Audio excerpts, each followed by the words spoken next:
रिलायंस ने हालांकि आज 12 पॉइंट के आसपास का डाउनफॉल किया हुआ है, बट अगर यहाँ पे आप पैटर्न को समझने की कोशिश करें, देखो लास्ट वीडियो में मैंने आपको बताया था कि इसके पास अब सपोर्ट है, क्योंकि काफी अच्छी है, 3 दिन में रैली कर चुका है, तो और ज्यादा भागने की उम्मीद तो मत करना, नीचे सपोर्ट बनाने देना आप इसको।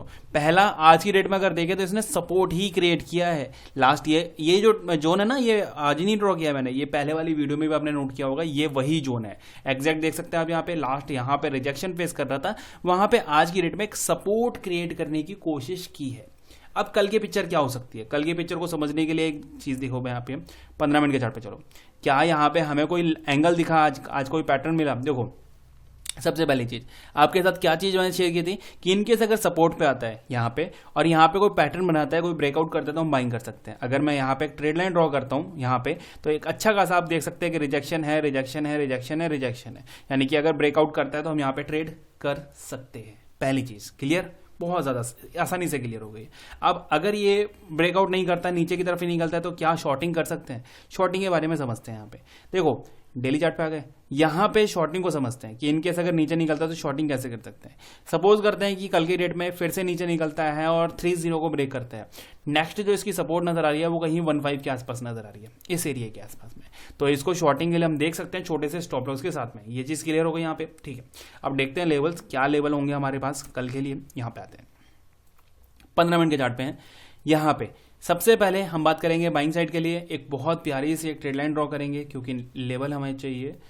ये हो गई हमारी ट्रेड लाइन, और हम यहाँ पे पकड़ेंगे इसको इनकेस अगर ये ऊपर निकलता है 4-5 के ऊपर अगर क्लोजिंग मिलती है, हम इसको बाइंग के लिए रेडी बैठे हुए हैं। 1 2 4 5, ठीक है।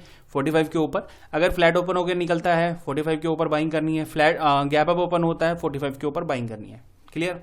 शॉर्टिंग की देखो, शॉर्टिंग समझना। आप शॉर्टिंग के लिए क्या कर सकते हैं, सबसे पहले लास्ट अगर इसका देखेंगे, यहां से कंटिन्यू इसने ऊपर एक फॉलो थ्रू किया हुआ था, कंटिन्यू, राइट।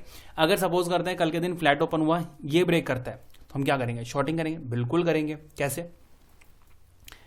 ये ध्यान रखना कि ये आपका शॉर्टिंग के टाइम पे आपका स्टॉप लॉस कितना होने वाला है। स्टॉप लॉस होगा इस केस में 42 का, ध्यान है, 42 का। अब मैं यहां पे बोलूंगा आपको कहां पे शॉर्टिंग कर सकते हैं, 35 के नीचे। 35 यानी कि इस रेंज के नीचे आप एक शॉर्टिंग के लिए देख सकते हैं इसको। 42 यानी कि ये रेंज आपका स्टॉप लॉस होगा। 7 पॉइंट का स्टॉप लॉस आपको यहाँ पे लेके चलना होगा। और इस केस में यहाँ पे हमारे पास जो टारगेट है 35 के बाद में यहाँ जो टारगेट नजर आ रहा है, वो टारगेट नजर आ रहा है लगभग कुछ 1918 के आसपास का। तो कितना बैठ रहा है आप अंदाजा लगा लेना, खुद यहाँ पे कैलकुलेशन कर लेना। बहुत बढ़िया एक मौका मिलेगा इनकेस अगर 35 को ये क्रॉस करता है तो ये भी मेंशन कर देता हूँ मैं, 35, ठीक है। 35 45 ये दोनों नंबर हमारे पास हो गए हैं। 10 पॉइंट का यहाँ पे एक बफरिंग रखेंगे। अब 35 के नीचे शॉर्टिंग, टारगेट यहाँ पे 1718 के आसपास। ऊपर की तरफ 45 के ऊपर बाइंग, टारगेट यहाँ पे 55-54 के आसपास का, मतलब ऊपर की तरफ 10 पॉइंट का यहाँ पे टारगेट है। एक नीचे की तरफ अगर शॉर्ट करेंगे तो आपका स्टॉप लॉस 7 पॉइंट का है, फिक्स रहने वाला है। और 45 के नीचे भी आपका एक स्टॉप लॉस जो है वो फिक्स रहने वाला है। अब लास्ट में एक बार डेली चार्ट पे आइए, यहाँ देखिए, ये तो हमने इंट्राडे की बात कर ली। अगर बात करें डेली चार्ट की, यहां अगर समझते हैं आप यहाँ पे क्या कर रहा है, थोड़ा सा पीछे चलेंगे, रिजेक्शन नीचे, रिजेक्शन नीचे, रिजेक्शन नीचे। ये एरिया क्या था? सपोर्ट। क्या था ये? 1200 का पॉइंट। सपोर्ट सपोर्ट सपोर्ट, यहाँ पे भी लगभग सपोर्ट, यहाँ पे भी सपोर्ट, यहाँ पे भी। एक बार नीचे की तरफ निकला है यहाँ पे, इन लोगों के जो यहाँ पे सपोर्ट बना के बाइंग करके बैठे होंगे, स्टॉप लॉसेस खाए पहली कैंडल के अंदर अंदर, यहाँ पे शॉर्टिंग करी होगी लोगों ने, वहां पे इन लोगों को पीटा गया। यानी कि इस कैंडल में, इस एरिया में एक सिर्फ और सिर्फ फेक ब्रेकआउट करके जो लॉन्ग टर्म के लिए होल्डिंग करके बैठने वाले होते हैं, मतलब long term in the sense कुछ महीनों के लिए, उन लोगों को यहाँ पे काफी ज्यादा इसने परेशान किया, ठीक है। उसके बाद अच्छी खासी मूव किए 3 दिन। अब यहाँ पे बायर्स आए हुए हैं, राइट, बायर्स आए हैं। अभी थोड़े दिन पहले यहाँ पे इसने थोड़ा सा अनकंट्रोल काम करके दिखाया हुआ है। आप लोगों के अंदर एक थोड़ा डर बना रहेगा कि हाँ यहाँ पे छोटे छोटा प्रॉफिट है वो निकालना है। मैं बात कर रहा हूँ मंथली बेसिस की, मतलब छोटे टाइम के लिए जो बाइंग करते हैं उनकी। आप लॉन्ग टर्म में कंपेयर मत करना है कि मैंने तो 6 साल के लिए बाई कर रखा और 8 साल के लिए बाई कर रखा, मैं क्या करूंगा, नहीं। मैं बात कर रहा हूँ सिर्फ और सिर्फ छोटे टाइम फ्रेम की, राइट। अभी एग्जैक्ट देखा जाए जिसने इस कैंडल में बाइंग की होगी, उनको यहाँ पे अब थोड़ा सा शॉर्टिंग का एक लगने लग गया होगा कि यहाँ पे हम निकलना होगा। क्यों? क्योंकि एक अच्छी खासी इसने कैंडल यहाँ पे रेड बना दी है, फॉलो थ्रू कर सकता है, क्योंकि लास्ट फ्यू पास्ट की जो इसकी परफॉर्मेंस है वो थोड़ी सी खराब रही है, राइट। अब यहां समझना कल के दिन की परफॉर्मेंस क्या होने वाली है।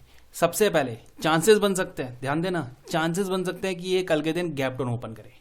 गैप डाउन ओपन करे इस एरिया में और उसके बाद यहाँ पे जो ये मैं बता रहा था आपको, ये वाले बायर जो हैं इन लोगों को एग्जिट कराया जाए। एग्जिट कराने के लिए एक छोटा सा डिप और फिर फटाफट ऊपर की तरफ निकल के और फिर क्लोजिंग जो है इन एरिया में देना फिर से शुरू कर दे, चांसेस बन सकते हैं। तो ध्यान देना, इनकेस अगर आप यहाँ पे गैप डाउन देखते हो, फ्लैट की बात नहीं कर रहा, गैप डाउन देखते हो, इनकेस अगर गैप डाउन मिलता है यहाँ पे 28 का 30 का इस रेंज का कहीं गैप डाउन मिलता है, तो उस केस में हमें यहाँ पे थोड़ा सा वेट एंड वॉच करके काम करना होगा, क्योंकि यहाँ पे चांसेस बन सकते हैं कि वो बीच रास्ते से ही आप मूव करके ऊपर की तरफ आके कुछ 52 55 के आसपास क्लोजिंग जो है वो बना के दे दे। बाकी रेस्ट देखते हैं कल के दिन कैसे काम करते हैं। रिलायंस वीडियो पसंद आए तो लाइक कर देना।